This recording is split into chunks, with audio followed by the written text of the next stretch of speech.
अस्सलाम वालेकुम, शहनाज़ की किचन में खुशामदीद। आज मैं आपको आलू पकौड़े की रेसिपी शेयर करने जा रही हूँ, जो बहुत ही आसान तरीके से बनेंगे और झटपट बनेंगे। बिल्कुल बाज़ार जैसे बनेंगे। आप ज़रूर देखिएगा पूरी रेसिपी। चलें अब चलते हैं रेसिपी की तरफ। पकौड़ा बनाने के लिए अब हम इसका बेसन तैयार कर लेंगे, जिसके लिए मैंने 1 कप बेसन लिया है और 2 चमचे मैंने कॉर्नफ्लोर के लिए हैं। बेसन में आधा चमचा मैं पिसी मिर्ची डाल दूँगी। पिसी मिर्ची आप अपने टेस्ट के मुताबिक कम या ज़्यादा कर सकते हैं। 1/4 चमचा मैं इसमें हल्दी डाल दूँगी और आधा चमचा मैं इसमें नमक डाल दूँगी। ये 1/4 चमचा अजवाइन है, जिसको मैंने हाथ से क्रश करके डाल दिया है।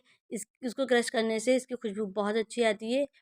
और मैं इसमें थोड़ा-थोड़ा करके पानी डाल के इसको मैं अच्छे से फेंट लूँगी बेसन को। जितना अच्छा बेसन फिटा होगा, उतने अच्छे पकोड़े बनेंगे। तो हमें इसको ज़्यादा ना गाढ़ा रखना है, ना हमें पतला रखना है। हमें इसकी कंसिस्टेंसी इसी तरह रखनी है, ना ज़्यादा हमें इसको गाढ़ा करना है, ना इसको ज़्यादा पतला करना है। आप देख लें, ये इस तरह का बेसन फिट है और इसमें मैं 1 चमचा ऑयल डाल दूँगी, ताकि हमारे आलू के पकौड़े क्रिस्पी से बने। और इसमें मैं 1 चमचा मैंने हरा धनिया बारीक कटा हुआ डाल दिया है और इसको भी मैं अच्छे से मिक्स कर लूँगी।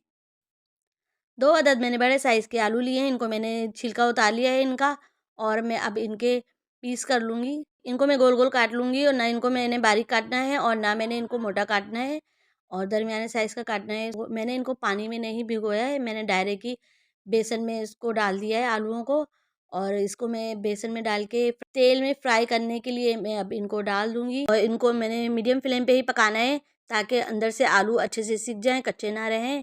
आलूओं पे मैं इस तरह ऑयल डालूँगी, ताकि ये फूल जाएँ और ये क्रिस्पी भी हो जाएँ।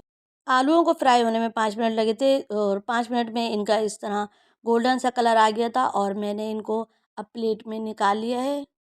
आलूओं को मैंने हरा धनिया और हरी मिर्चों की चटनी के साथ सर्व किया है। अगर आपको मेरी रेसिपी पसंद आती है तो लाइक कीजिएगा, शेयर कीजिएगा, नए हैं तो सब्सक्राइब कीजिएगा।